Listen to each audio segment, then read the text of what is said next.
O dabar jūs turit progą klausytis 10 geriausių lietuviškų dainų ir muzikinės naujienos. 10 geriausių.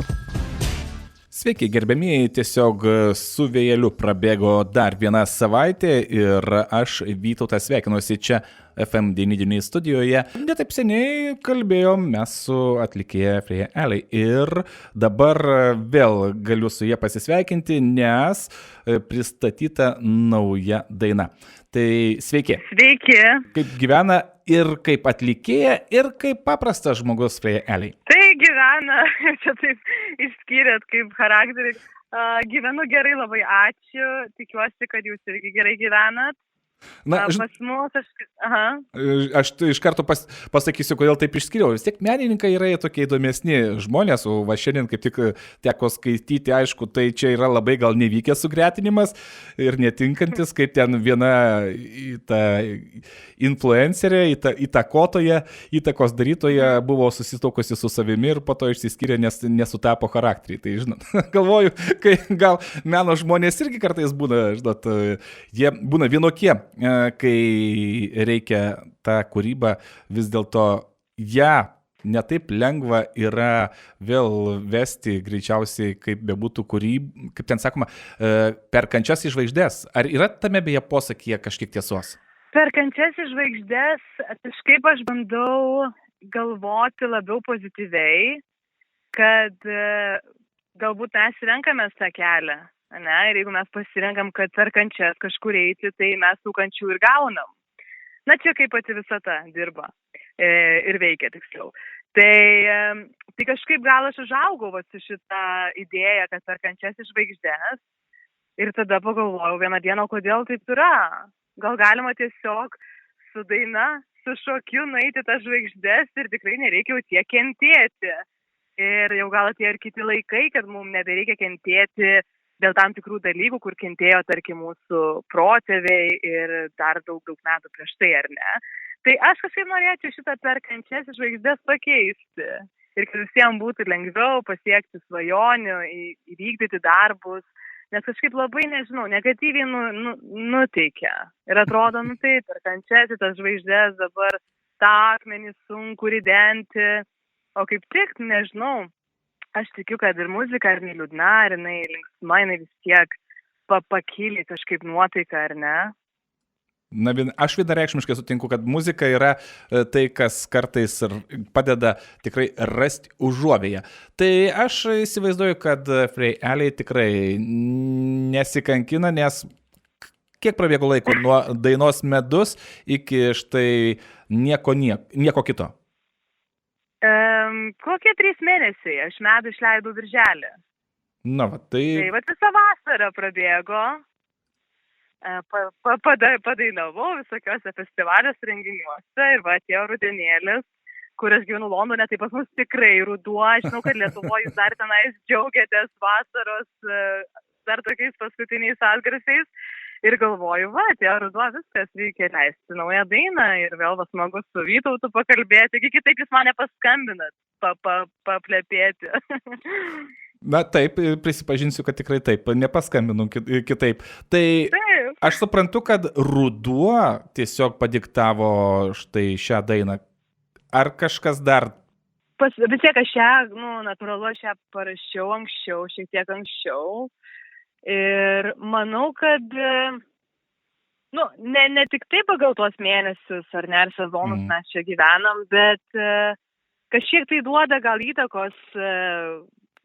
Aš gal labiau tai, kokią dainą noriu išleisti, arba kuri dabar labiau ar nesurezonuotų tiek man, tiek klausytojam. Ir tą patį Medų aš kai išleidau birželį, aš nerašiau specialiai kažkaip, kad čia būtų vasara, bet aš klausau ir man vasara, faina, ne? O kokia nieko kito, kaip dabar, tai jau tokia šiek tiek gilesnė, šiek tiek lėtesnė, bet ne tame esmė, tiesiog ta nuotaika, tokia šiek tiek melancholijos daugiau, kažkokio tai liūdnumo galbūt, ar ne, tai, ką čia vasarą, neliūdėsim. Taigi, o ruduo, tai jau galim pamastyti, ar ne, kad praėjo vasara, ateina žiema ir tuo ir metų pabaiga, tai viską pagalvoti, ką atradom, gal kažką praradom. Tai va, tai tokie labiau, man rodos, apmastyti galima. Bet kaip ir sakot, ar net tas laikas vis tiek, ta žmonių nuotaika, kaip jūs ir sakot, kas galėtų paliesti ir taip pat to klausytojo sielos stygas, tai yra irgi toks sekimas to laiko, kas užgriebtų.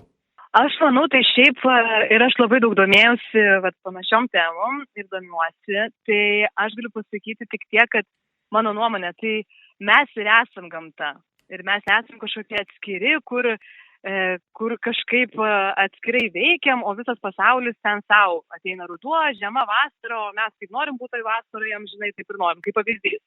Tai aš manau, viskas eina ciklais, kaip ir gamtos ciklai, ir ne veltui jie yra, manau, jie ir yra, kad būtų viskam laiko, kad būtų viskam balansas. Ir, aš tikiu, kad yra ten tos kaip šalis, kur visą laiką, kaip pavyzdys, karšta, bet jie turi ten kitus ciklus. Tai aš manau, tiesiog mes turim klausytis savęs, turim klausytis gamtos, suprasti, iš kur mes esam, kur mes einam.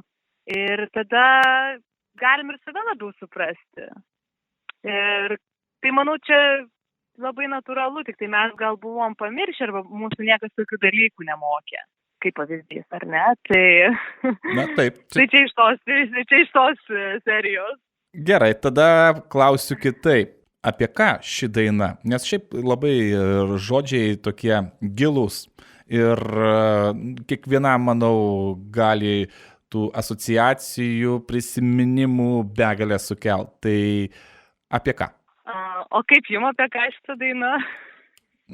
Apie tai, kas kiekvieno praeitą ir išgyventa, ir apie tuos malonius, skaudžiai malonius prisiminimus, gal taip net galim sakyti, kai žvaigždės tyliai krito, nenorėjau nieko kito, tik tavęs. Viską ir pasakėt. Iš tikrųjų,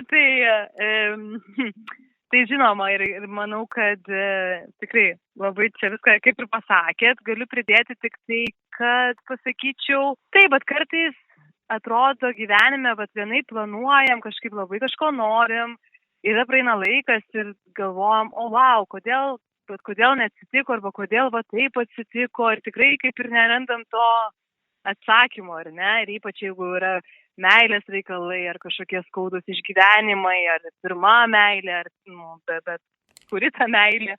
Ir palieka tą tokį galbūt ir skausmo kažkiek, ar kažkokių nuoskaudų. Aišku, tai yra praeitis ir nereikia gręžiotis, ir vadinasi, taip ir turėjo būti.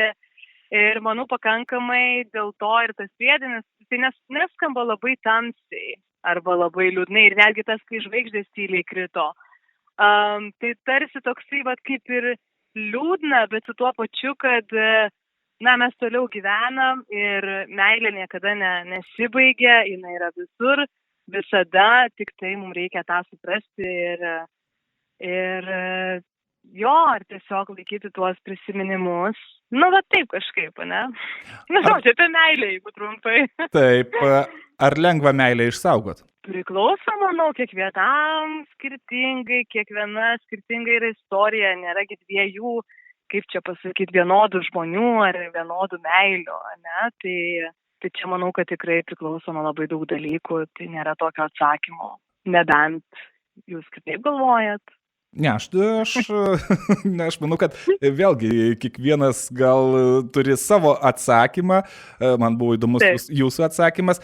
Ar tai, kad štai ir antra daina per, ganėtinai iš tikrųjų trumpą laiką pasiekė klausytojus, gali būti indikacija, kad Freya Aley vis dažniau ir dažniau užsuks į Lietuvą ir Lietuvos padangėje scenoje skambės? Tai iš tikrųjų tokia viena kaip ir iš mano svajonių, kad aš tikrai norėčiau labai daug daugiau praleisti laiko Lietuvoje, ypač jeigu tai yra susijęs su muzika, su kūryba, man labai patinka. Ir aš dabar, čia nelabai lietuviškai pasakysiu, bet kabutėse ta žodis, tai aš dabar labai užsikabliavau rašyti lietuviškai, kažkaip anksčiau nelabai daug. Tiesiog savo parašydavau kažkokias ten kaip eilėraščius ar idėjas, bet nesifokusavau labai. Ir man dabar taip faina ir tai vis tiek tai yra mano namai. Aišku, aš jau daug metų gyvenu Londone ir čia irgi turiu įdomų, gerą gyvenimą. Tai man labai patinka iš tikrųjų tai būti tarp šitų dviejų šalių. Ir vasarą, iš tikrųjų, buvau nemažai laiko ir, kaip jau minėjau, ir dainavau tokiuose šventėse, festivaliuose ir pradėjau tuos ir labiau į lietuvių, tas bendruomenės, pažinti žmonės. Tai labai labai fainai, tai kodėlgi ne? Ir iš tikrųjų, poryt skrendu į Lietuvą. Tai labai smagu. Tai tikiuosi, kad kuo toliau, tuo dažniau aš grįšiu namo. Tai kokie į ateitį žiūrint yra planai, kas liečia, aišku, muziką, pasirodymus, nes, nėra to ramaus meto greičiausiai atlikėjam. Tai niekada nėra to ramaus meto, nei atlikėjam, nei ir kitiems žmonėms visą laiką kažką zujam, kuriam, galvojam, keičiam. Tai turiu iš tikrųjų daug visokių idėjų ir tikiuosi, kad pavyks įgyvendinti. O dabar galvoju, ką čia daryti su Eurovizija šiais metais. Nagi, čia intriga. Taip, intrigėlė, man pačiai intriga, nes, galvoju, ką čiagi dabar daryti. Tai dar pagalvosiu.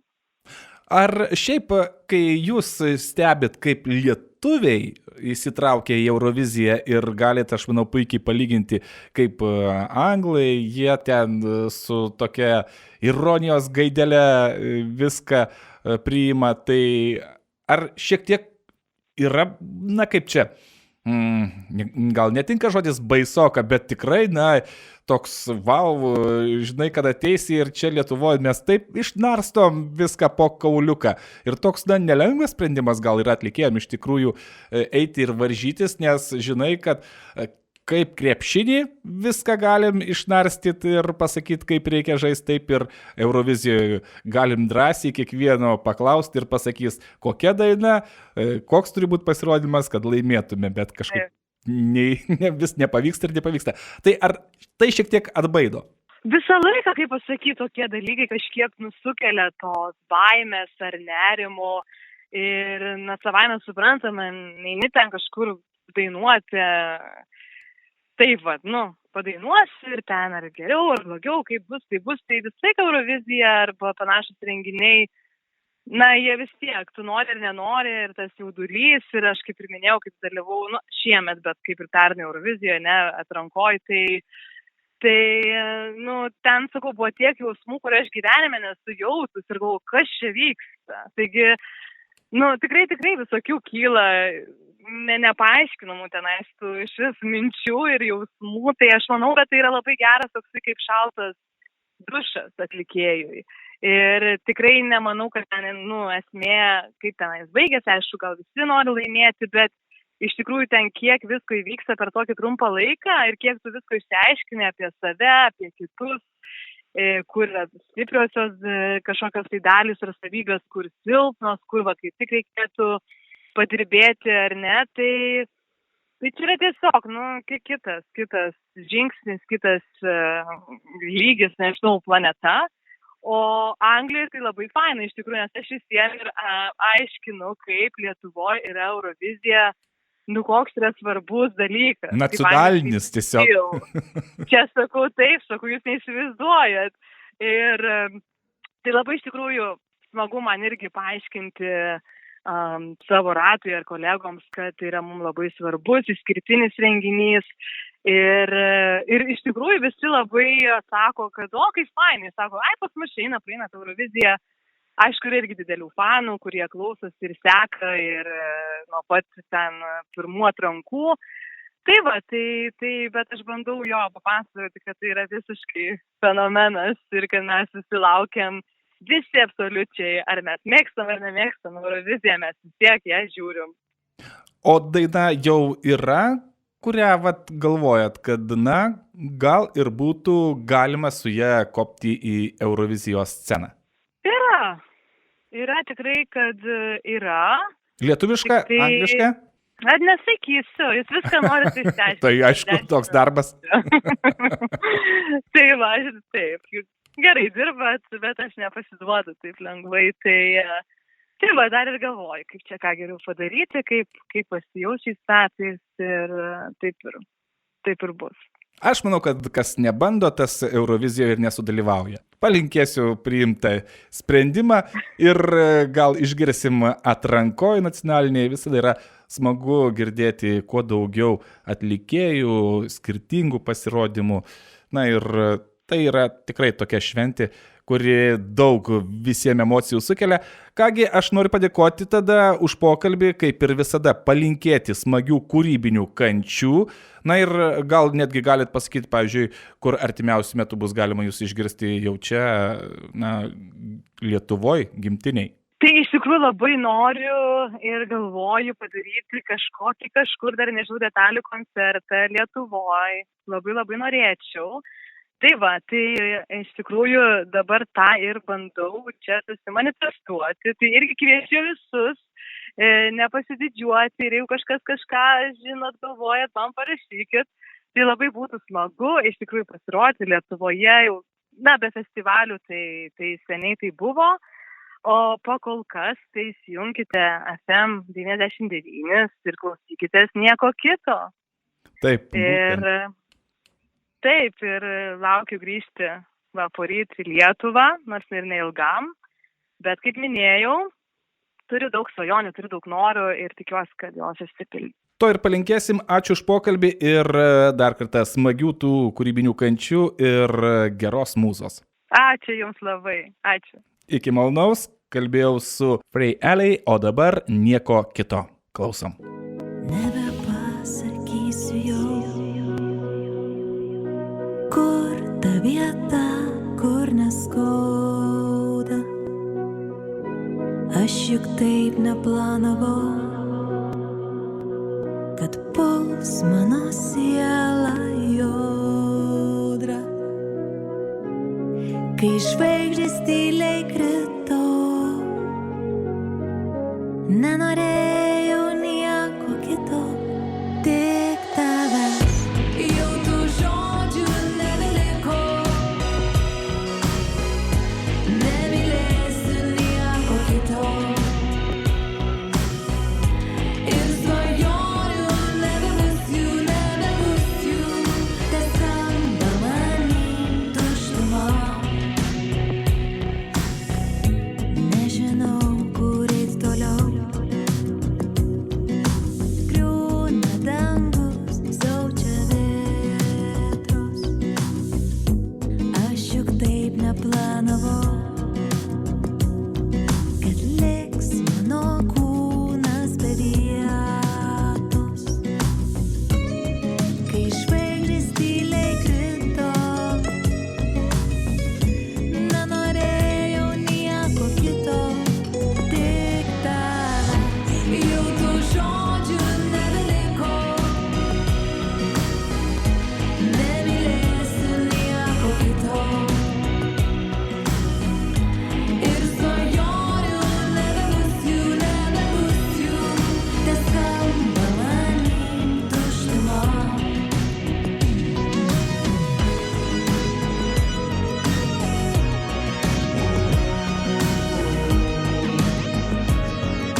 Balsuok internete www.fm99.lt 10 geriausių.